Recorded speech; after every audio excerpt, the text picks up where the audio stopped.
샬롬. 오늘도 주님이 함께 하셔서 우리 마음에 영원한 평강으로 채워주시길 바라겠습니다. 오늘 말씀은 마태복음 5장 17절 18절 말씀입니다. 내가 율법이나 선지자를 폐하러 온 줄로 생각하지 말라. 폐하러 온 것이 아니요 완전하게 하려 함이라. 진실로 너희에게 이르노니 천지가 없어지기 전에는 율법의 1.1획도 결코 없어지지 아니하고 다 이루리라. 아멘. 오늘 말씀에 보면 예수님께서 하신 말씀인데, 내가 율법과 선지자를 완전하게 하려고 왔다, 이렇게 말씀하고 있습니다. 율법과 선지자는 구약 성경 전체를 의미하죠. 율법은 모세오경을 의미하고 선지자는 선지서를 의미하는데 곧 구약 성경 말씀 전체를 의미합니다. 그러니까 오늘 말씀은 구약 성경 말씀을 완전하게 하려고 왔다, 이렇게 말씀하는 내용입니다. 여러분, 구약 성경 말씀도 하나님의 말씀인데 그러면 불완전하다는 말씀입니까? 이런 의문점들이 생깁니다. 그래서 오늘 예수님이 왜 이렇게 말씀하셨는지를 좀 의미를 살펴보려고 합니다. 첫 번째는요, 율법을 완전하게 지키신 분은 예수님 한 분밖에 없다라는 것입니다. 여러분, 구약 성경 말씀을 사람에게 주셨는데 그 성경 말씀을 하나도 빼지 않고 완벽하게 지킨 사람은 단 한 사람도 없다고 성경은 증언합니다. 모든 사람이 죄를 범하였음에 하나님의 영광에 이르지 못하더니, 로마서 3장 말씀이죠. 그런데 그 구약 성경 말씀을 완전하게 지키신 분은 예수님 한 분이 계신다라는 뜻입니다.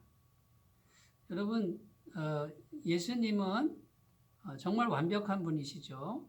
요한일서 3장 5절에 보면 그에게는 죄가 없느니라, 이렇게 증언하고 있고요. 예수님은 40일 금식하실 때에도 마귀를 물리칠 때 구약 성경 말씀을 떠올리시면서 그 구약 성경 말씀으로 마귀를 물리칠 정도로 구약 성경 말씀과 예수님은 거의 한 몸이었습니다. 더 놀라운 사실은 요한복음 말씀에 보면 태초에 말씀이 계셨는데 이 말씀이 곧 하나님이시라, 이렇게 기록합니다. 여러분, 이 태초의 말씀이 곧 예수님이라는 것이죠. 그러므로 예수님이 하신 말씀은 어떤 사람도 율법을 완전하게 지킨 사람은 없으나 내가 완전하게 지켰다라고 하는 그런 선언입니다. 율법을 완전하게 지키신 분은 단 한 분, 구원자이신 예수님밖에 없습니다. 여러분, 그러므로 우리가 예수님을 의지하면요, 예수님의 완전한 의가 우리에게 덧입혀지는 것이죠.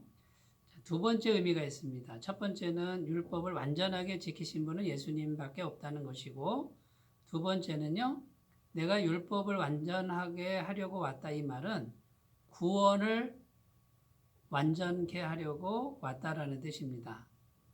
여러분, 성경 말씀은 구원에 관한 말씀입니다. 어떻게 하면 인간이 구원받을 수 있는가라는 뜻이죠. 그런데 많은 사람들이 성경 말씀을 끊임없이 완벽하게 지킴을 통해서 구원을 얻으려고 했습니다. 그런데 모두 다 실패하고 말았습니다. 사람의 노력으로는 불가능한 것이죠. 그런데 예수님께서 이 구원을 완성하십니다. 어떻게 완성하십니까? 죄 없는 분이 이 땅에 오셔서 죄 없이 태어나시고 말씀을 완벽하게 지키심으로 죄 없는 삶을 사시고, 그리고 십자가에서 죄 없는 몸을 찢으시고 죄 없는 피를 흘리셔서 모든 죄값을 대속하셨습니다. 이것이 신약의 말씀이고요.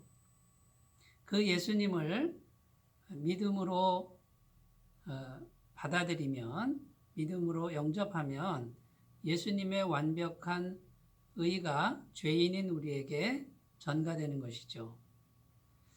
여러분, 율법을 완전하게 한다 그 뜻은 구원을 완전하게 한다는 뜻이고요. 완전하신 구원을 이루셨다는 뜻입니다.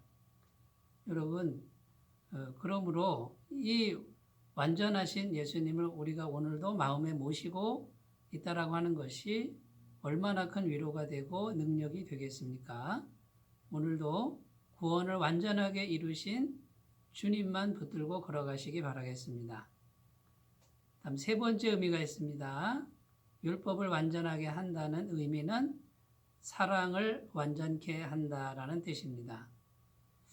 구약 성경이 많은데 성경은 이렇게 해석합니다. 모든 율법은 내 이웃 사랑하기를 내 몸같이 하라 한 말씀에 다 포함되어 있다라고 증언합니다.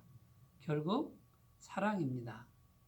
그런데 여러분, 겉으로만 사랑이 아니고 마음속 깊은 곳까지의 사랑이고요. 그 사랑의 핵심은 자신을 내어주는 것이죠. 여러분, 우리가 말씀을 겉으로 지킨다 하면서 욕심을 부릴 때가 많고 싸울 때가 많습니다. 그것은 온전한 사랑이 될 수 없죠. 예수님은 자신의 몸을 전부 찢으셔서 우리에게 전부 주셨습니다. 이것이 성경은 사랑이라고 말씀합니다.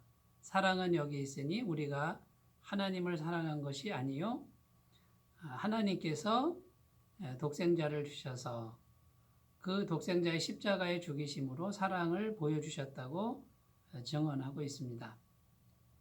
여러분, 성경 말씀은 겉으로만 행하라는 것이 아니고 사랑을 실천하라는 뜻으로 우리에게 주신 말씀인데 우리의 이기적인 본성과 탐욕적인 마음은 사랑을 실천하기 어렵습니다. 그런데 예수님은 말씀을 완전하게 하려고 오셨다. 사랑을 완전하게 하려고 오셨다라는 뜻입니다. 우리가 예수님을 마음에 모시고 예수님과 날마다 교제하며 살아가다 보면 예수님의 마음이 성령님을 통해서 우리에게 공급되고요. 그 사랑의 능력이 우리 안에 생길 줄로 믿습니다. 예수님을 모시고 율법을 완전케 하는 사랑의 능력을 공급받으시고 날마다 믿음 안에서 자라가는 귀한 삶이 되시기를 바라겠습니다. 기도드리겠습니다. 하나님 아버지, 예수님은 율법을 완전케 하려고 이 땅에 오셨다라고 말씀합니다. 하나님 아버지, 그 말씀을 완전하게 지키신 분은 예수님 한 분이고 또 그 말씀이 정말 우리에게 완전한 구원을 주시려는 귀한 말씀인데 그것을 십자가에서 예수님은 완전하게 이루셨습니다. 또 하나님의 말씀은 사랑 그 자체요. 사랑을 실천하라는 것인데 오직 예수님만이 온전하게 실천하셨습니다. 하나님 아버지, 우리는 부족하고 이기적이고 또 욕심이 가득하고 또 하나님 사랑할 줄을 모릅니다만 오늘도 우리를 사랑하시는 예수님을 마음에 모시고 함께 살아가고자 하오니 우리 모두를 불쌍히 여기셔서 도와주시고 예수님을 통한 온전한 말씀과 온전한 사랑을 날마다 배워갈 수 있도록 도와주시옵소서. 오늘도 주님과 함께 걸어가는 길이 때로는 실패가 있고 낙심이 될지라도 다시금 영원하신 사랑으로 우리를 향하시는 오직 예수님만 붙들고 다시 희망차게 걸어가는 하루가 되게 하여 주옵소서. 감사드리며 예수님의 이름으로 기도드립니다. 아멘. 영원하신 주님이 우리와 함께 하십니다. 그것만을 붙드시고 걸어가신 하루가 되시기 바라겠습니다. 감사합니다.